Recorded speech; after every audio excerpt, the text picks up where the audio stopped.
first grade. Today I'm going to show you some features on Google Meets, although lots of you already know these features. Many of you already know how to mute yourself, and so you know that it is this button right here. You click on this, and then nobody can hear you anymore.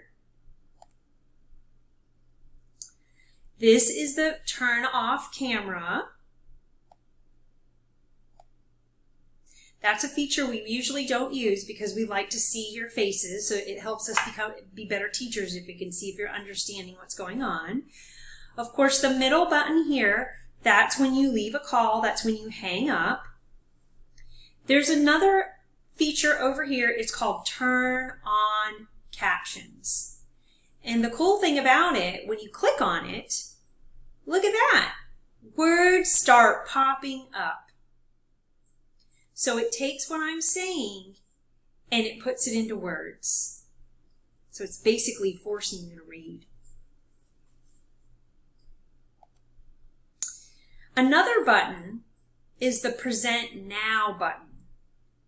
That allows you to present things on your screen. So if you don't know where to go when I'm trying to teach how to do Google Classroom, I can actually take a peek at your screen. So you hit Present Now, you hit your entire screen, you click on it,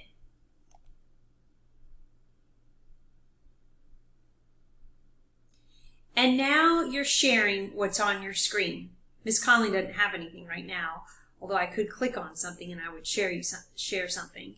But at this point, whatever's on your screen, you would be able to share. So if I went on to Dojo, I could show you, oh, I'm confused about what's going on in here. To stop sharing, you just go down here and you say stop sharing, and boom, you're back. Okay, a couple other things that are on your Google Meets is the chat box, and most friends know how to use the chat box. You can actually click on that, and at the bottom of the screen, you can actually type responses down here, and it's a good way to communicate with each other. If your mic's not working, or maybe you don't get a chance to talk, you can always put something in there. People, if you click on this will tell you all the people that are on the call. Right now, it's just Miss Conley. And those are just some of the features that are on Google Meets.